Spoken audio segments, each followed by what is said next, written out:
This wasn't supposed to happen. Not this early. Not this clearly. Mercedes didn't just win in Japan. They dominated so hard that now the FIA is quietly investigating what's really behind it. Because when a 19-year-old driver loses positions at the start, then comes back and wins by over 13 seconds, that's not just talent. That's something bigger. Something engineered. Something the rest of the grid cannot match.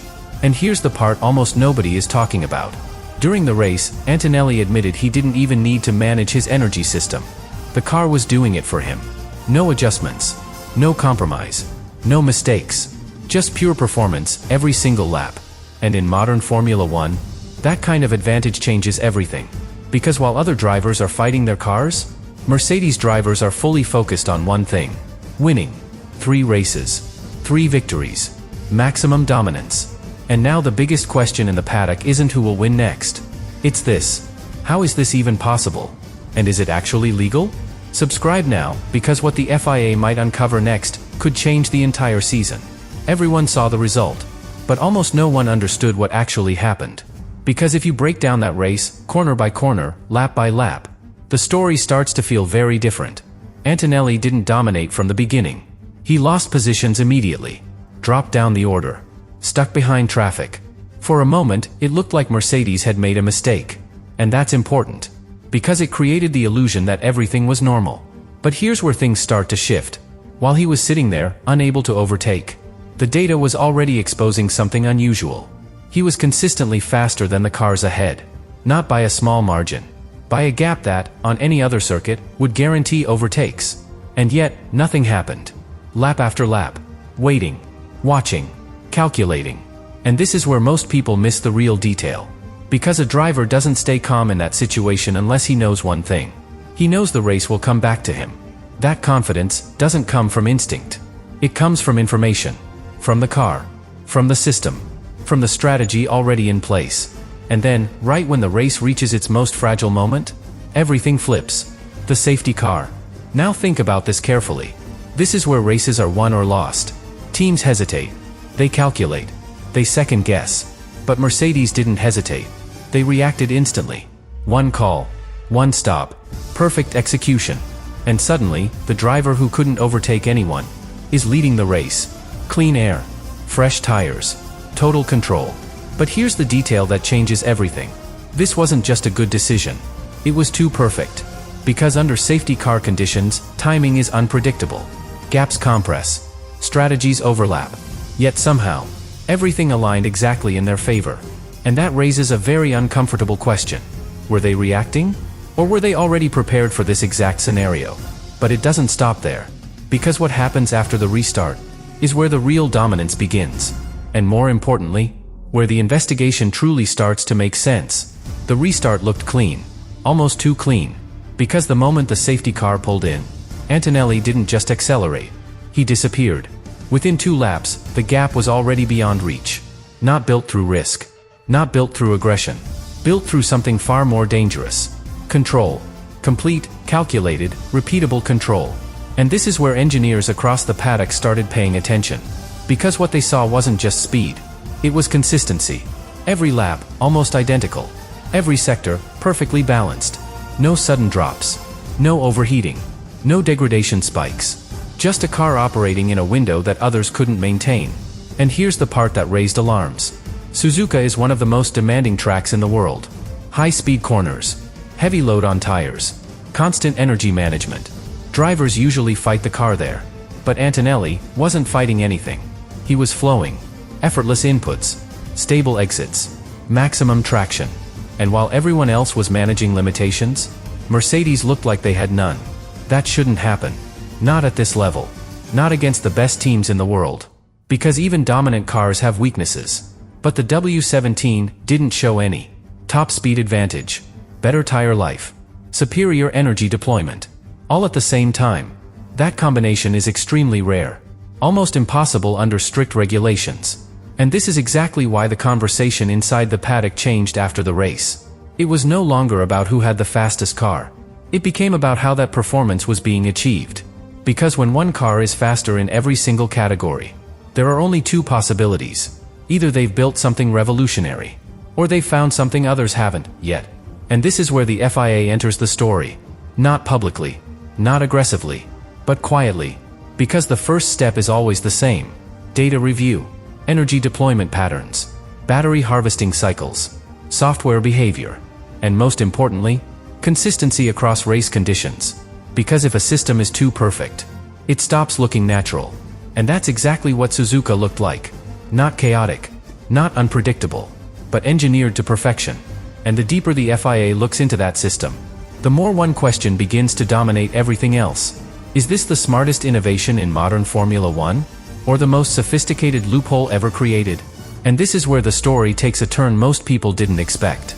Because while everyone was focused on Antonelli, the real signal came from something much quieter. The gaps. Not the final gap. Not the headline number. The pattern of the gaps. Lap after lap, the difference didn't fluctuate. It grew, in a straight line. No spikes. No drops. No phases of struggle. Just a steady, controlled expansion. And in Formula One, that almost never happens. Because races are chaotic by nature. Tires fade. Traffic appears. Energy deployment varies. Even the best cars have moments where performance dips. But this looked like a system removing variability itself. And that's what made engineers uncomfortable. Because when randomness disappears, it usually means one thing: automation.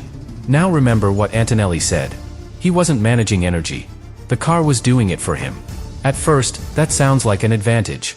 But in reality, it's much bigger than that. Because if the system is controlling deployment perfectly every lap, then it's also deciding when to harvest, when to deploy, how to balance performance and efficiency without human input. And that opens a very delicate question. How much control is too much control? Because Formula One has always been a balance. Driver skill, engineer input, system limitations. But if one of those elements disappears, the balance breaks. And when the balance breaks, regulations start to matter a lot more. Because the rules don't just define what you can build. They define what the driver must still control. And this is exactly where things get sensitive. If a system is doing too much, if it's optimizing performance beyond what a driver could realistically manage, then it enters a gray area. Not clearly illegal, but not entirely within the spirit of the rules either. And that's the kind of area the FIA watches very closely. Because history has shown this before. Teams don't always break the rules directly. Sometimes, they bend them. Through interpretation. Through software. Through systems that are technically compliant, but functionally transformative. And the W17 might be doing exactly that. Because when you combine perfect energy management, with minimal tire degradation, and maximum straight-line speed, you don't just get a fast car. You get a car that operates outside the normal limits of variability. A car that behaves the same way, every single lap. And that is what makes it so difficult to challenge. Because rivals aren't just chasing speed. They're chasing stability, predictability, perfection. And here's the uncomfortable truth. Those are not things you usually find in racing. Those are things you engineer into a system. And that brings us to the point where the FIA becomes more than just an observer. Because once a pattern like this is identified, they don't just look at performance. They start asking deeper questions. About code. About control logic. About what the driver is actually responsible for. And what the car is doing on its own. And if there is even a small mismatch between those two, that's where everything can change. Because the difference between dominance and disqualification is often hidden in details no one can see from the outside.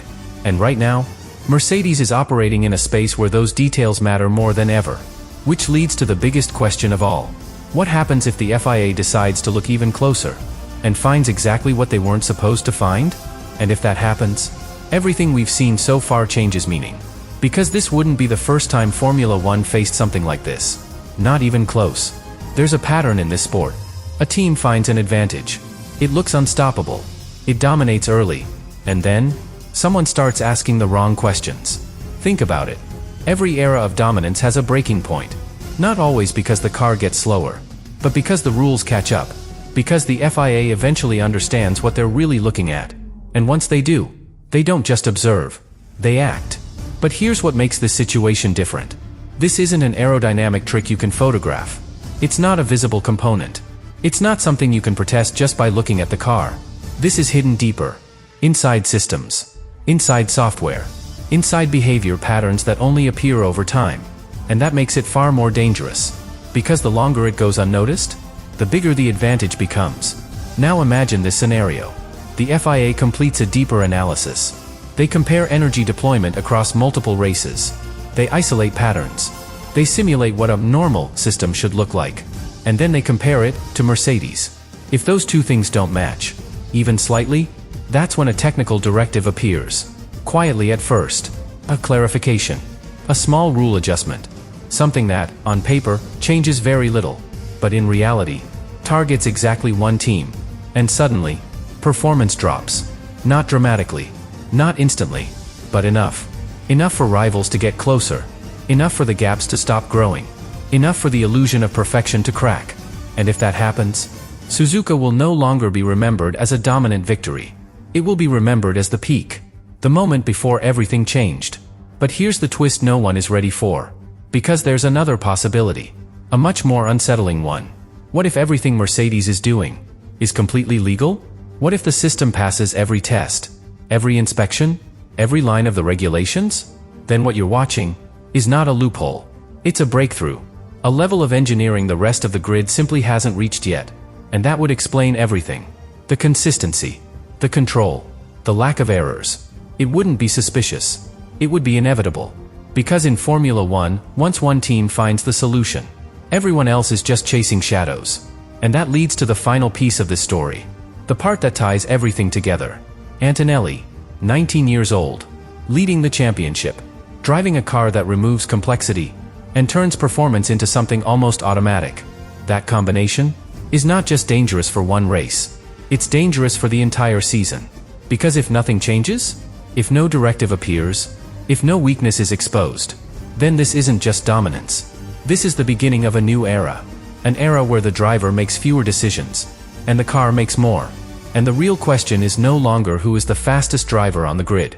It becomes something much deeper. How much of Formula One is still in human hands? And how much of it has already been taken over by the machine?